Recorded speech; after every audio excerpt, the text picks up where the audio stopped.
Goddamn brother here. Now you first seen me at you say you seen me.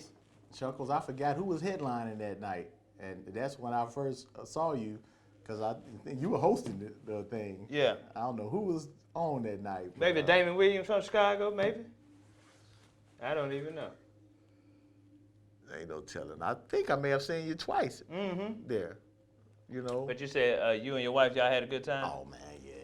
And that's the reason I started following you. Okay. You know. And that's I was like, okay, this dude, he funny as shit. And after me and Basil episode, you come in and say, hey, y'all two guys funny. I seen y'all in Yeah. Chuckles before. Okay, cool. That's a nice introduction. Hey, y'all, this is another episode of the 38114 show. I'm comedian Ambrose Jones, and we got another special guest in the building. Very special guest. It's a pleasure to have him, Mr. Ilia Rashad.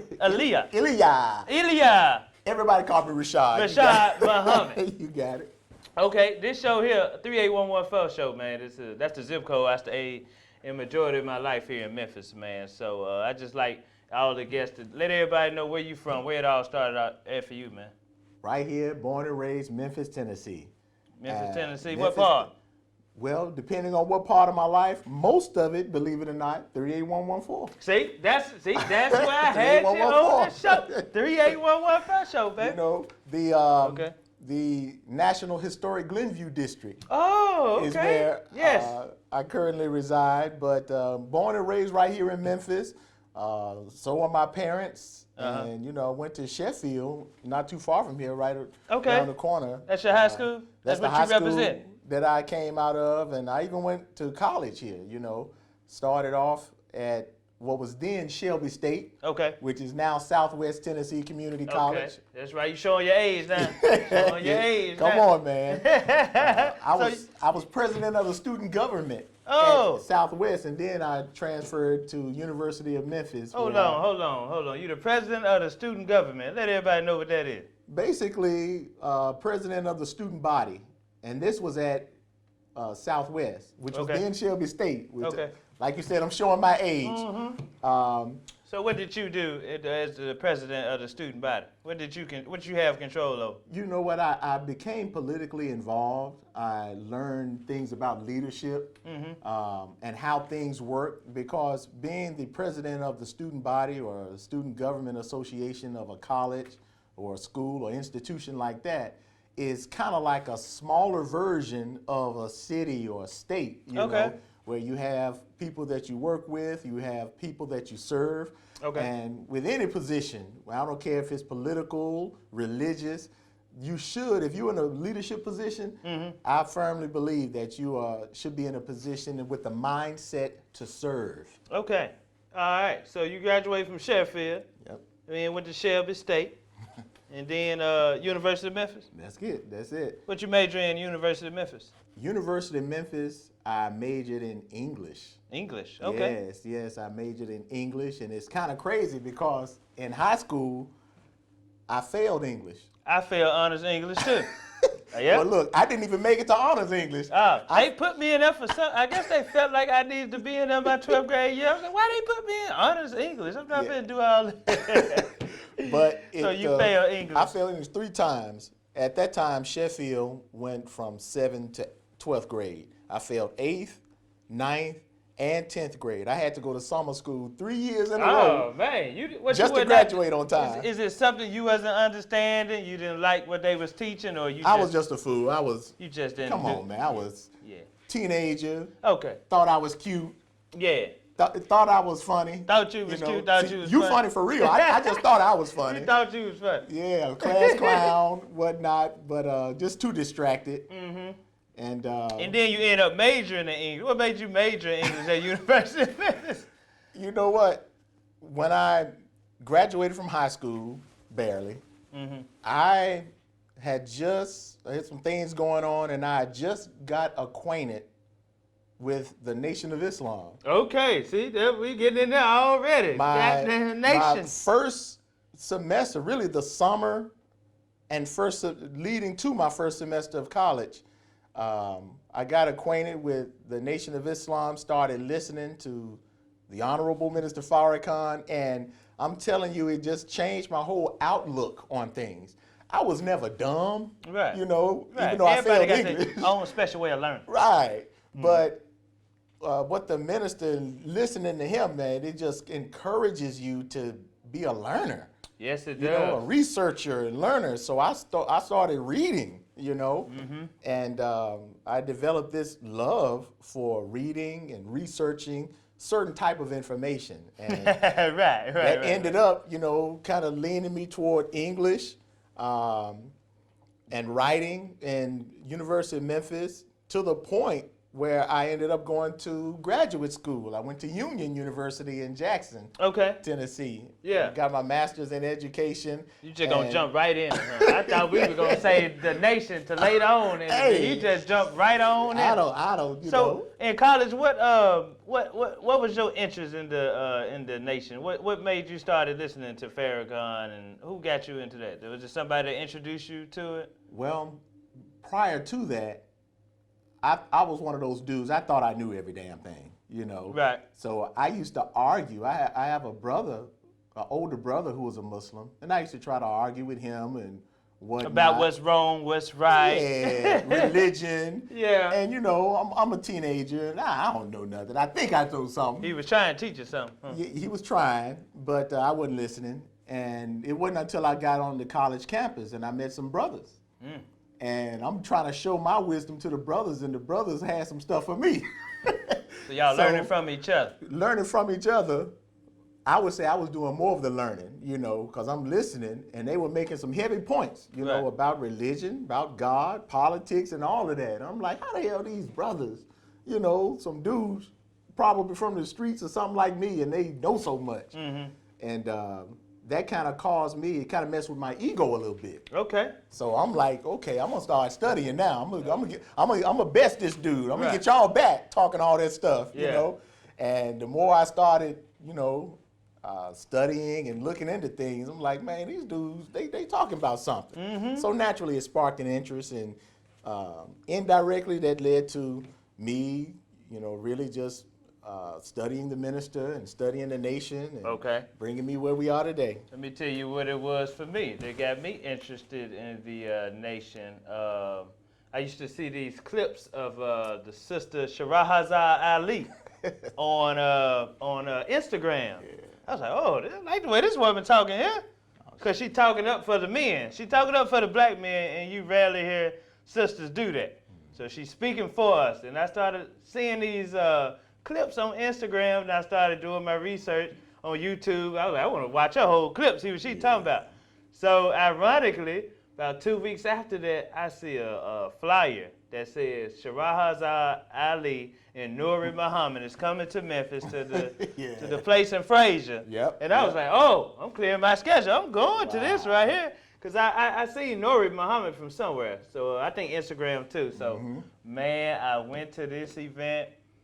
And I went by myself too, man, and it was just something to see, man. Just see all the brothers suited up, looking good. See all the sisters covered up, Man. looking good. Still looking good. They covered up, but they still look Cold. good. Because it make you want to use your imagination. Glowing. You know, they just glowing, But radiating, man. It was such a nice event, and I bought 2 books from Shahrazad Ali. She autographed them for me. And Wow. they had vendors, and N.O.I Muhammad got up there talking to the sisters about us brothers. So it was like an even thing, man. And after that, I read her 2 books. I read, she got 2 books. She got Things Your Kids Should Know.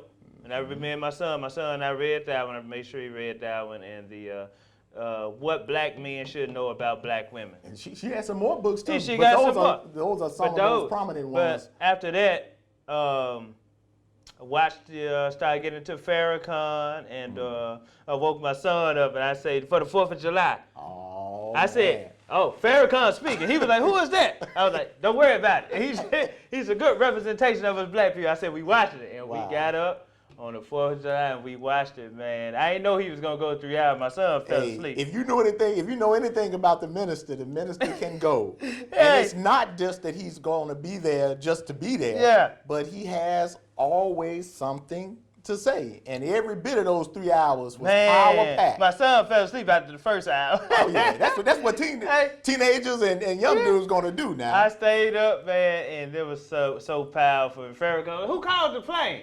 Who called the plane already?" Yeah, so it was good. That's how I got introduced to it, man. And Wow. yeah, it does make you think differently, though. And what you'll find is that Brother Farrakhan, you know, he's been around doing this thing for over 60 years, about 65 years. Mm-hmm. Perhaps the most consistent leader that we have, you know, challenging the system, The status quo. fighting for us. Is that right? And nowhere in history, in modern history, has there ever been a person where the government and its forces have worked this hard to keep the public from hearing what one man has to say. Yep, they canceled his Instagram. Man, and even before then, I mean, we can go back to the Before that. 80s. Yeah. To Before the that. 80s, So they've Congress, the Senate, literally censored the minister based on some lies saying he's anti-Semitic and all this nonsense, and they censored him. And when they censor you in the Senate, that basically means they don't want anybody to hear what you have to say. Right. You know, they banned him. The government of the U.S. and the British governments banned him from entering into the U.K., all based on frivolous lies. Right. You know, Every time a black man try to progress, they try to. hey, They got to come up with something. for real. They come up with a whole bunch of women and say, "Hey, he touched me back in 1960." But they can't even pull it under that No on the proof, minister. no nothing, man. But yeah. So, but okay, let's backtrack because we looked over some. Your parents, your parents is I didn't know that they are into music here in Memphis, Tennessee. They started off in music. Yes, my mother, God rest her soul, she passed a few years ago. The late evangelist Mary Cross. Mary You Cross. know, but before that, she was known especially by her stage name. What's her stage name? Her stage name was Wendy Renee. Wendy Renee. She was a Stax artist, a recording artist with Stax Records. Okay, we gotta go look up some of her music now. Yeah, and she was given that name, Wendy Renee, by Otis Redding. Oh, okay. Who died in the plane with the And yep, Barcades? and check this out. That's right. They're good friends of mine. And I'm gonna tell you, interesting story of my mother. My mother, who married my father, who worked at Stax as like a sound engineer. They got married, and my mother was young still, and had my older brothers. And so for a certain while, my mother took like a sabbatical from the industry for a minute. Okay. Because she had my older brothers. And just when she was about to get back into the groove of things, she was actually supposed to be on that same flight with Otis What? Redding and the Barcades, those members of the Barcades. Only that on went the down. 3811 First Show. Man, For real? real talk, brother. And she kind of backed out about a week or two prior because she had some mommy duties to take care of. She wasn't quite ready yet, you know. Wow. So that's really, really something, man. Wow. So he was on the plane with who all he was on the It plane? was some members of the Barcades and some other. And he was the only one that died? No, there were some others that Everybody died. that, okay, yeah. There were some others that died. But the main thing, I know Larry Dawson and James Right. Alexander. They wasn't on that There were flight. people there. Yeah, man. Some local heroes, if you Yeah, will. them nationwide heroes. That's right. But we proud of them for being local. From being Memphis, from being right here to Memphis. Okay, so you grew up in the music, huh? Well, by the time I came along, you know, my parents had pretty much left that aspect of the industry and had joined the church. They got saved, you know, and joined the church around the time I was born. I think my mother was pregnant with me when she and my father joined the church, and I grew up in the Church of God in Christ, which was Baptist? based here. That's Church of God in Christ is his own denomination, Okay. you know, and under the late and great Bishop G.E. Patterson. Okay. You know who? R.I.P. G.E. Yeah, Patterson, right? yeah. Yeah. And Is that to get dope out your vein? No, it's that. No, that's the other. Okay. You know how to. Yeah. You got to be from Memphis to know about that, boy. Right. Get dope out your bag and hope in your bag. Yeah. You'll never get nowhere. Smoking a pipe. So yeah, so our family was raised. So when you came along, it was discipline in the household. It was discipline now. Yeah, you ain't come with the music and all that, going to the studio. You ain't gonna see none of that fun stuff. No. By this time, my mother and father, everything they used to do with the industry and with stats, they are now doing it for the Lord. Okay, now they're doing it for the Lord. So my mother became an evangelist, and she sang in the church. And when people hear about Evangelist Mary Cross, even today, in the church, they remember all those songs she used to lead and sing. And my father is still a deacon at the church. Okay, and still to this day. That's right. And I had very good parents, man. I'm very thankful for my upbringing because it gave me a good spiritual root, you know. I always had a love for God, a love for the scriptures. Right. And I wouldn't be where I am now were it not for my upbringing. I just made a Twitter post saying that we have to appreciate our upbringing because that would allow us to navigate through this cold world today. Message. Yeah. That's wisdom. So, okay, I got some. So when you graduated with your master's from the Union University, what was this piece that you did called Racism and Education? Yes, that was my capstone project. And, you know, when... You needed that to exit? Right. You know, some used to call it a master's thesis project, but it's almost like when a person does their doctorate, they have to have a dissertation. Okay. And so my project, already being disappointed with the state of public education, even on a higher education level, even in college, I was like, man, I'm not really learning that much. I used to debate with my professors. And to be honest with you, I used to outshine them too. Right. Because I was learning so much from studying the minister and history that when I would come into these classes with some of my professors, when I would see them sharing information with the class that didn't align right, I would, you know, I'm sorry, Doc, what about such and such and such? And we would end up having... And this coming from somebody who failed English 3 times. That's real. You know? you just wasn't accepting the type of English they was teaching. Nah. You know, and of course in other classes too, we would have history classes and whatnot in college. And just, you know, your level of consciousness wouldn't allow you to sit back and, you know, just, come on now, you can't just say that. Right.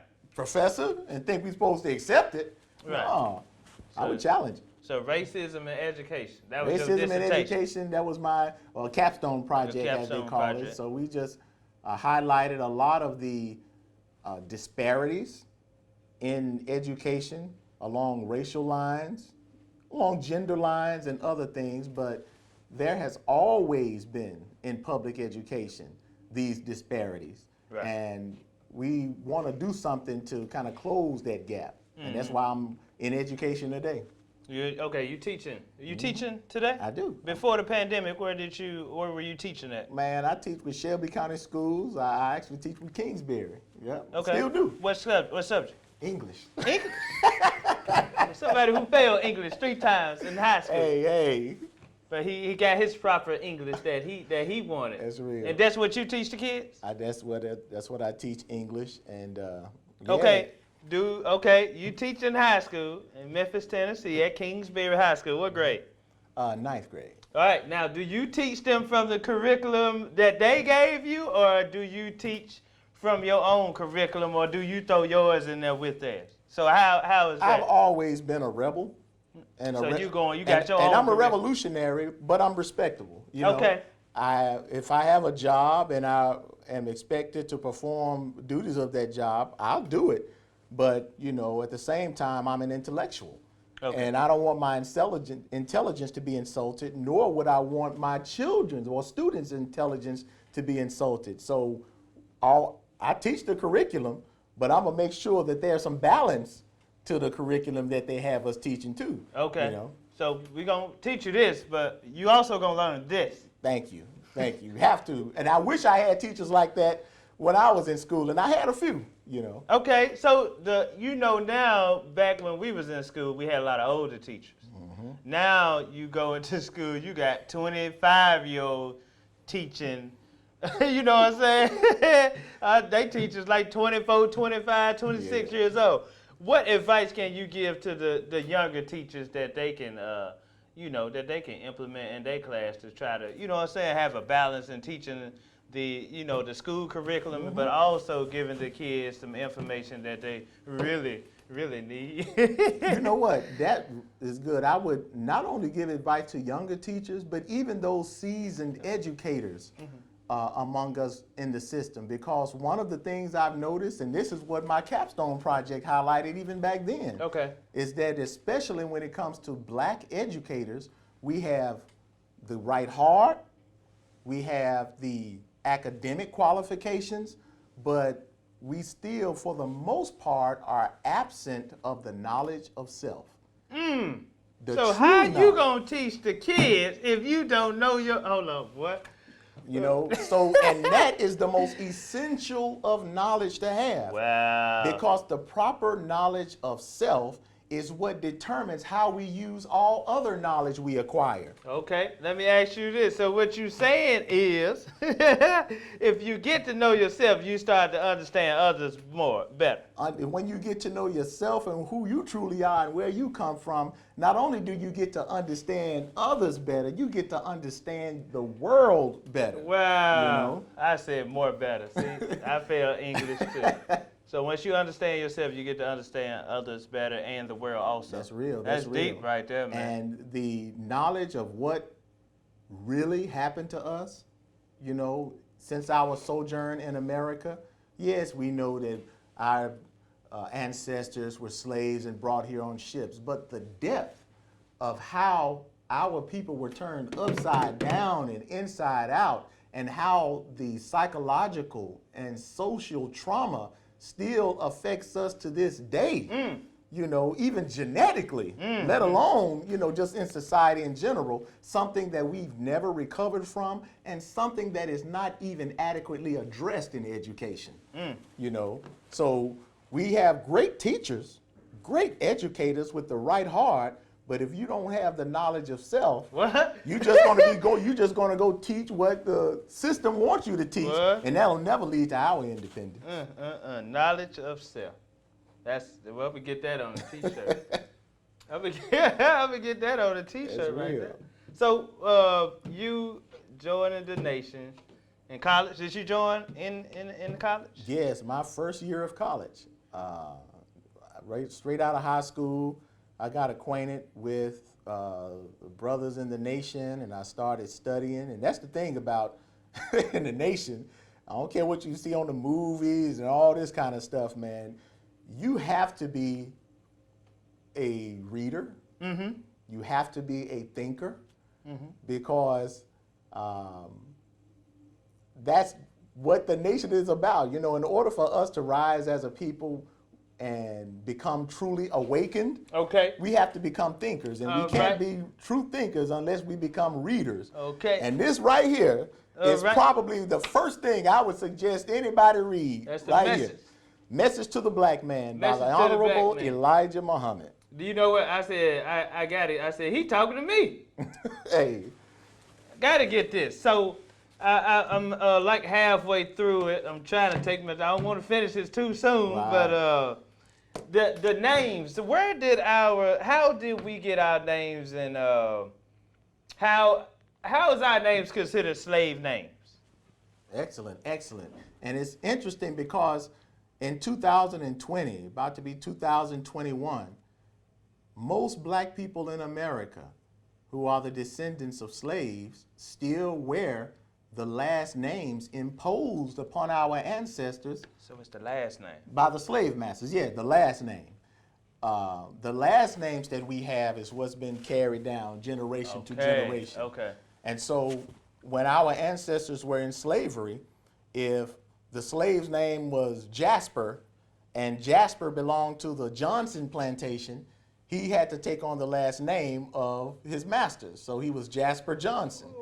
If he was sold to the Williams plantation, he would then become Jasper Williams, because a name, particularly the last name, denotes ownership. Like when you get a car or a house, you put it in your name, because a name shows ownership. So, hold on, brother Rashad. Ilia Rashad Muhammad. you said it too. You got me killed. Ilia Rashad Muhammad. So you telling me, as my name being Ambrose Jones, I still got my slave name. Yes, and you. Jones that's a famous slave name right there. Man, look. Obviously, the Jones had a whole lot of slaves on that plantation, didn't? And I thought the Jones, the Jacksons. And I thought Jones was, we wear that proud because they be like, everybody want to be like the Jones. So the Joneses. Well, but the Jones different. and slave masters, they were popping back then, huh? Like everybody want to be like the Jones. It's, that ain't got nothing to do with us, the black people. We didn't come from Africa with these names right here. These were names imposed upon us by the slave masters, and they've been handed down. So you said I got a popular slave master name. Hey, some are more popular than others, Jones, I wear that, man, like, my name Jones, you know what I'm saying? So how do you go about changing your name and getting what name should we be trying to acquire? Well, in the Nation of Islam, we already have a process, because in the Nation of Islam, we say slave names are not permitted, or devil names are not permitted, because these slave masters were devils. Right. Okay? Right. So we have the names of our devils, literally. And part of that, remember, a name denotes possession and ownership. And that's partly what it talks about when it says that we are possessed by the devil. It means that you are owned and influenced by the devil. In this case, we're talking about the white power structure. Right. And our last name denotes that level of possession. So when we come into the Nation of Islam, one of the first things we do, got to get rid of that damn name. do away with the slave master's Jones. name. Well, if you don't get that goddamn popular slave. And initially, we'll give it an X as a placeholder until we receive a holy name or things like that, like Malcolm X, Even Minister Farrakhan, before he got Farrakhan, he was Louis X. When I came into the nation, I was Ilia Rashad X, and I was blessed in 1996, showing my age. I was still young, blessed in 96 to receive the last name Muhammad given to me by the Honorable Minister Farrakhan. Muhammad? Let me ask you this. So is everybody in the nation last name Muhammad? Everybody's in the nation's last name is not Muhammad. What other name can I get other than Muhammad? Oh, there are several holy names now. Can you pick, or those names are selected and given to you? We don't always pick. We like to have our names bestowed upon us, Okay. I mean, there are some who do. Yeah. But we like to be able to have our names bestowed upon us. What's some other last names other than Muhammad? Man, you could open the Quran and it gives at least 99 different names of God, which are considered holy names. So that's a whole litany. Even the name Ali. We've all heard of Muhammad Ali. Muhammad Ali. So right. Kareem, Rahman, Rahim, all of these are holy names. So you say I get to keep my first name, but I need to get a holy last name. Hey. But that'd be cool. Ambrose. Not Muhammad. I wanted to be so like Ambrose. See? Hey, why don't you just get an X for now? How Okay, Ambrose X. There you go. I like that. Hey, because look, I like that name Ambrose. That sounds very sophisticated. Yeah, Ambrose. Ambrose. What? Y'all finna listen to this Ambrose X speak now. Hey, Come watch on. out now. Watch out. Woo! So look, don't be surprised if a year from now, hey, we come on the show and we're going to see, yes, Brother Ambrose X, and he over here spitting even more wisdom than he already is. You know what? So. You know what? Because if I get rid of that last name, then all these bill collectors, I don't know y'all no more. Child support, I'm not I with don't know. But look, when you accept it in these holy names and you accept the lifestyle, the disciplined lifestyle that comes along with it, believe me, that triggers the anger in the white power structure, because it's like a slave. as long as the slave, I need to shake you them know, up. as long as the slave is doing what he's supposed to do or getting drunk and things like that, he's not too much of a threat. Woo. But at the minute he becomes sober-minded, Woo. the minute he asserts any sense of discipline Yeah. and self-dignity and authority, Okay. now he becomes a threat to the white power structure. See the way I stood up right there when he said that? I need to shake them up because they on my back right now.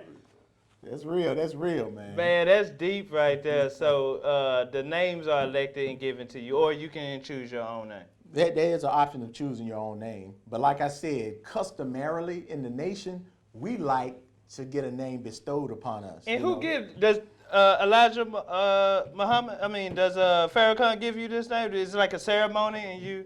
He'll give it. It doesn't have to be a ceremony, but when your works, because what we don't want to do is take the name of God in vain, as we always been taught in You the don't church. want to be playing around. Right. And so if you're given a holy name and we don't at least exhibit, you know, and try to live up to the name, then, you know, it besmirches the name of God. It besmirches the holy name. It besmirches the community, you know. So imagine somebody selling dope and going around killing and whatnot, and his name is Abdul Muhammad. you know? Right.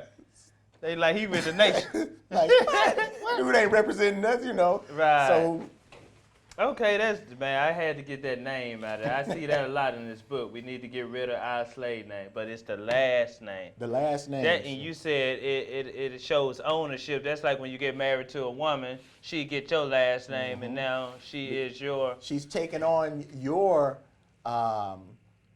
essence, if you will. Y'all join together. You all are partners, but it's customary where the woman takes on the man's last name because she's agreeing to move it along with his vision and agreeing to his leadership. Tell them women that, because I don't think they understand. Now you're gonna have them mad at me and you look at So, okay, tell them that, because I don't think they understand that in the year 2020 now. It's a lot of divorce going on. Okay, hold on. When was your first time meeting the Farrakhan? How was that, man? Man, What year was it? I remember the first time I saw him in person and the first time I met him. The first time I saw him in person was September 19th. Is today the 19th? Damn. It's today the 19th. I think today's 19th. This day, 1994. Well, Look at it's that. something magical about this studio, man. It's just something. Today is September 19th. September Well, it's something 19th, magical. 1994, Minister Farrakhan had a men's only meeting in Memphis. This is before the Million Man March. It was down at the Cook Convention Center. And I remember I got dropped off because I was studying and I was like, I got to hear this man for myself. And because they were always lying on him on the news, saying call him everything but a child of God. I'm like, let me see what this dude talking about. And man, I was bedazzled for about two and a half hours, you know. And I've never, to this day, because I have a short attention span, there's nobody that I really can think of that can just hold my attention and several thousand others' attention for hours, you know. Okay. That's unheard of for me and, you know, a whole lot of Well, people. you seen me do it at the comedy club for about 35 But minutes. look, I held y'all you attention. tripping though. You funny as hell, Yeah, bro. see, that's power right there. You hold that attention. Okay, so that was 1994, September 19th, and today. That was when I saw him, and the first time I met him was. Hold on, were you already in the nation when you went to go see him? I wasn't. Okay, what That- about when you met him? When I met You him, had to be. I was what we call processing. I was in the processing. I was coming to the mosque. I was studying. I was being enrolled or processing at the time before I became what we call a registered member of the Nation of Islam. You know, Right, it's Because steps. really, we think in our mind, we say all of our people really are part of the Nation of Islam. We don't look at ourselves as different from our people. Okay, I didn't know But there's a certain segment who follow, you know, who become registered members of the Nation of Islam. Okay. But our people, whether they're Christian or otherwise, you know, we look at them as being inherently a part of God's nation. So they don't necessarily, they could be any other religion and still be in the Nation of Islam? Well, the way we look at it in the broader sense. Okay, you know, but once you get in, you can't be. Right, in the, now there's a certain inner part of the Nation of Islam where, you know, we become registered members. Okay. We attend the mosque and we become a part of the active services of the Nation of Islam.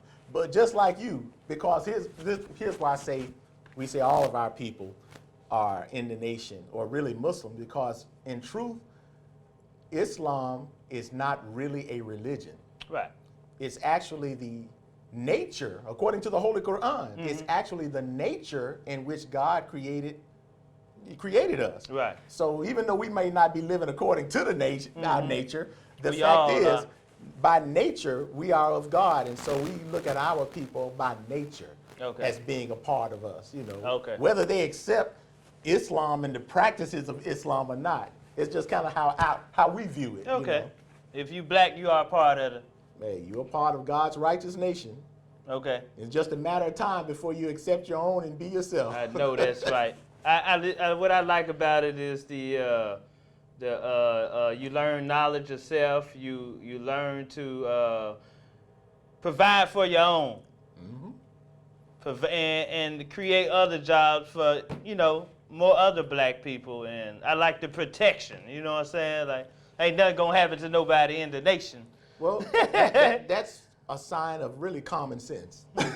Right. It's a sign of nature, you know. I don't know if you know this, but I'm a beekeeper as well. I'm a beekeeper. You know what? Hold on. That gets to the scope. So you met the Farrakhan, and were you in the nation then when you met him? When I met him, first time I met him, Was I was getting prostrate. registered in. Uh-huh. Where did you meet him at, and how was in that? Chicago. It was just outside. He was outside in the car. You know, this was during our annual Savior's Day event. Do he know who you are? Now he does, yeah. Now he knows who you are. You just left a meeting with him Thursday. That's true. Right? That's Just true. left a meeting with the Honorable Louis Farrakhan. Okay, yeah. So you met him, and then how was it? You shook his hand in the car? And Yeah, man. It was surprising. I was 18, 19 years old at the time, and he was sitting in the parking lot in the car with another brother on the other side of him. He was driving, and different people were just walking up.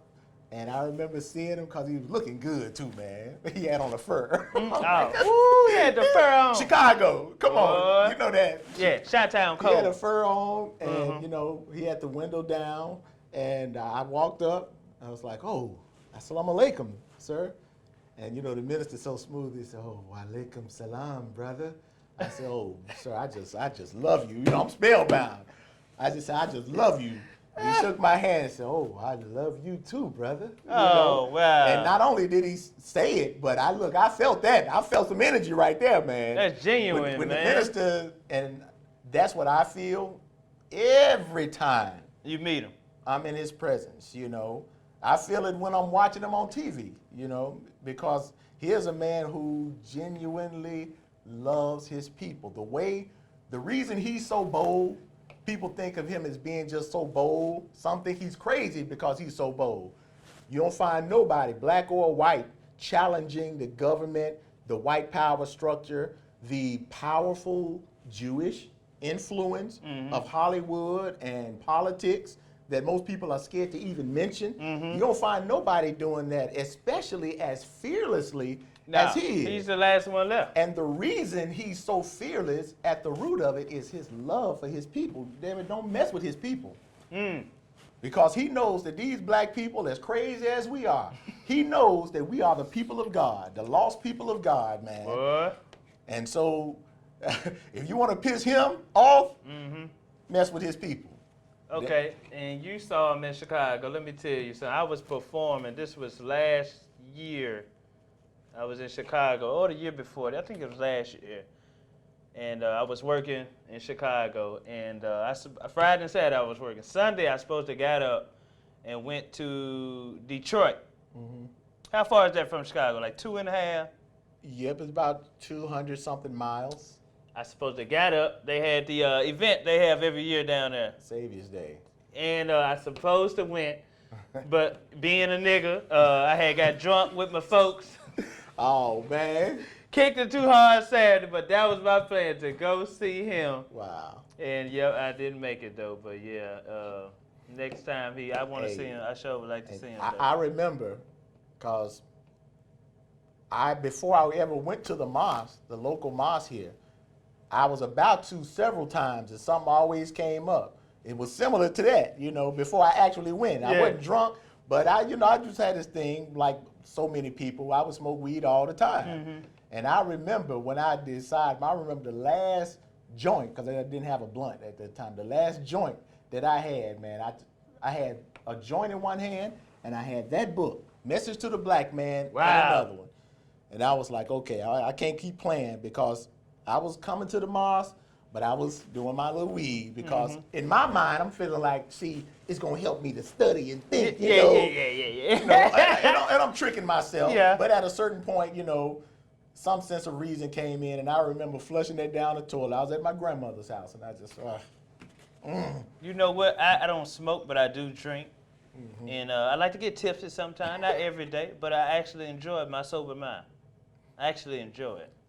That's why I do a lot of creating that, and I just enjoy just being, at one with the universe and just being sober, though. And that's real. And we don't even know our human potential, and being sober-minded is just the start of it.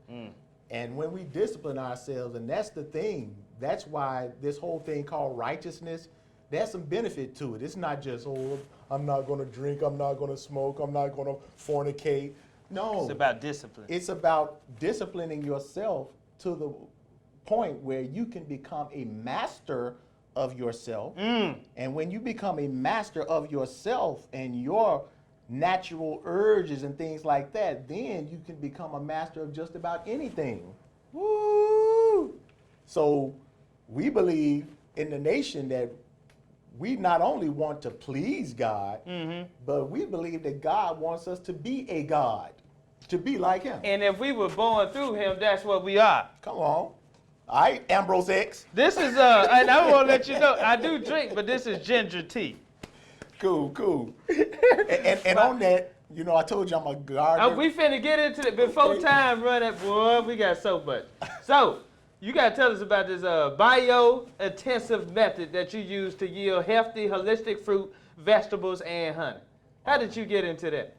You know what? I got into gardening and beekeeping some years ago. I started gardening first. One, because, I've always valued land, even though I never got into it. I'm, grew up right here in the city. I wasn't into no gardening and stuff. I remember my grandmother and mother doing a little something in the backyard, but that was about as far as it went. But, again, it always goes back to the minister and the nation.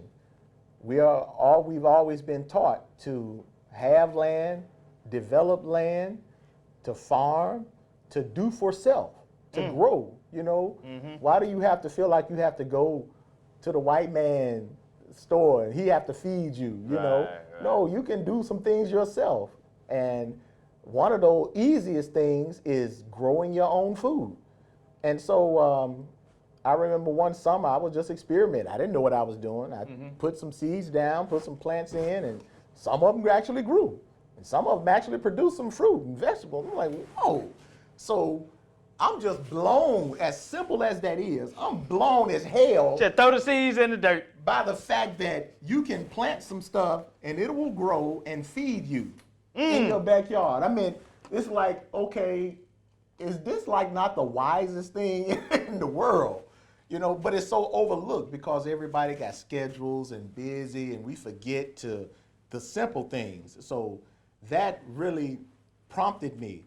And the minister still to this day urges me and us to do that. And from gardening, I realized that in order for many of the plants to grow and be more productive, they needed pollinators. Wow. And one of the main pollinators are honeybees.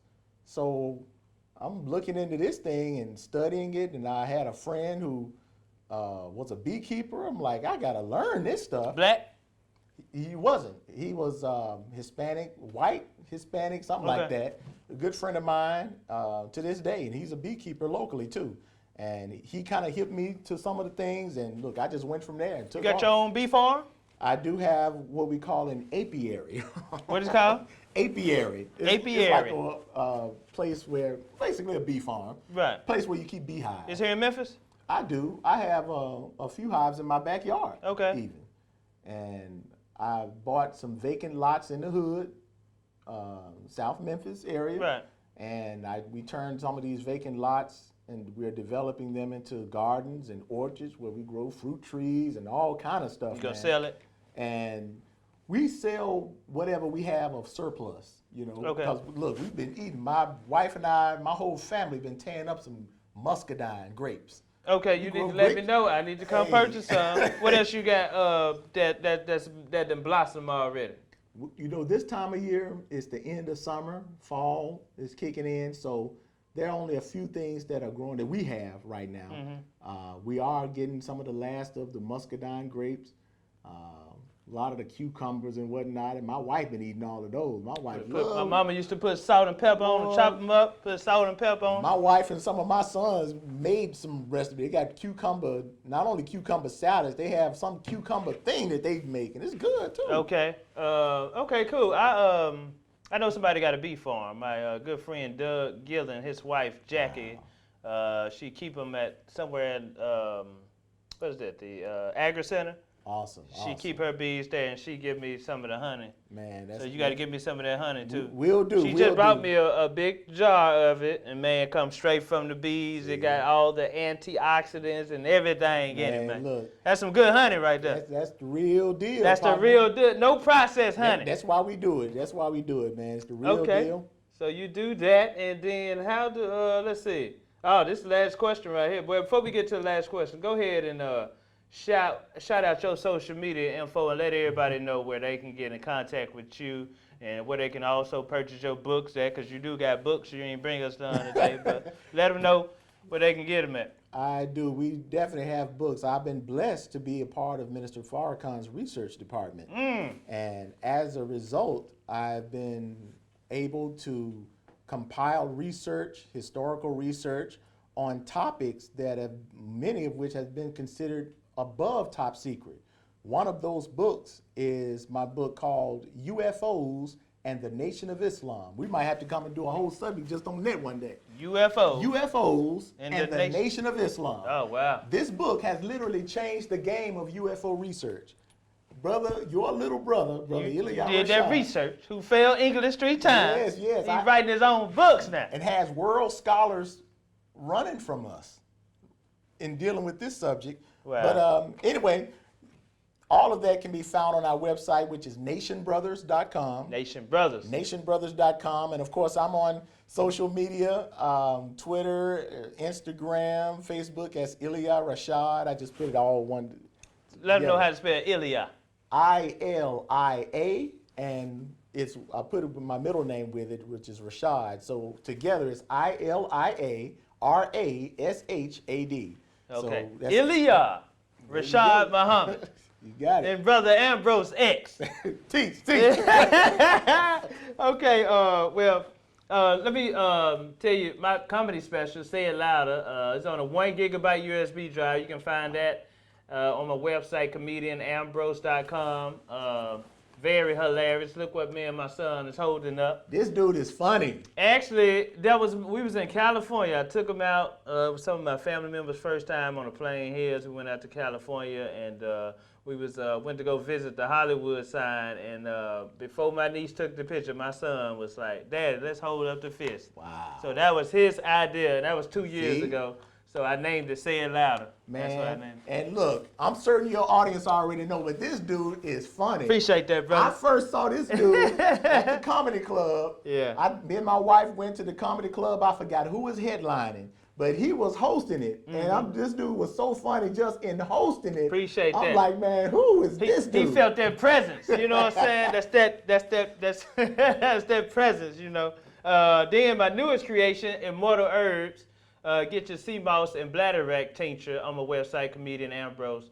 Jones too, man. This is two of the most powerful herbs Dr. CB talked about, and you soaked in 80 proof vodka. I know you don't, but what the vodka do is extract all the minerals out of it. Right, I'm familiar with you can boil it as a tea, but that water ain't gonna. Right. Let me show you after 6 weeks. Well, this been sitting for 8 weeks because I was too lazy to look at that. See? And you drop that 2 dropfuls under your tongue, and your salivary glands take it straight to your bloodstream, so it's instant. Wow. And man, boost your immune system, good for your libido, AIDS, and weight loss. I got repeat customers, man. They hit me up, hey man, what, you got some more? I was like, yeah, I got some more brewing real soon. So, right. Last question, man, before we get out of here. Got to get you to look at the camera and say, hey, thank y'all for tuning in. This is the 3811 Fuss Show. Hey.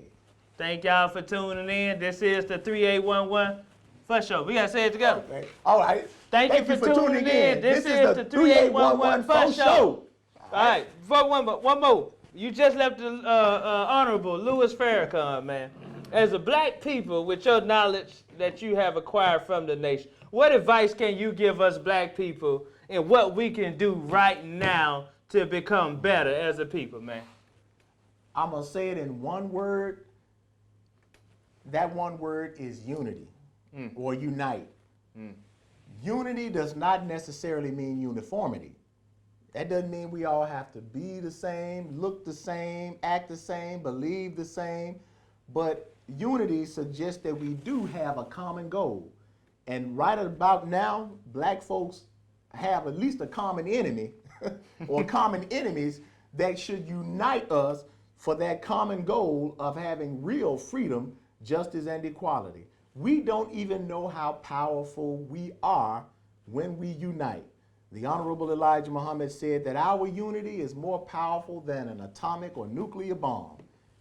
And if you notice in all of the government, FBI, counterintelligence documents against black people and black leaders, the main objectives they had against black people was keeping us from uniting. Because they admitted that if these folks ever unite, they really will come to power. So if we want power, we want true freedom, justice, and equality, let's unite. We don't care about religious label. We don't care about your political label. We don't care about your gender, persuasion, and all of that. Damn it, black people, we need to be free. We need some real independence. So that will never come through voting and legislation. Come on now, come on. That won't come until we truly unite. Man, it's been a pleasure. Man. Ilia Rashad Muhammad. You said it. Man, you make that name sound cold, boy. Appreciate I that. like that. Ambrose X. Yes, sir. Woo, that's goddamn. Guess what my son's name is? Tell me. Now, I named my son, and I think in my head, I wanted to give him a different name. Guess what his name is? Ashad. Wow. You know Ashad. That's actually a name. That's actually part of the root. You ever heard the name like Shahid or anything like that? At the root of it is Ashad. Wow. Yep, That's yep. my son's name, Ashad Ambrose Jones. And the meaning of it has to do with like a witness. Wow. A witness. Wow. You know? Yeah, That's man. good. See, yeah. That's weird, man. Well, pleasure to have you, man. Love you, big brother, man. Man, love you too, Look man. forward to everything. Man, that was good. That was dope. We got to have you back so we can talk about the UFOs and the Nation of Islam.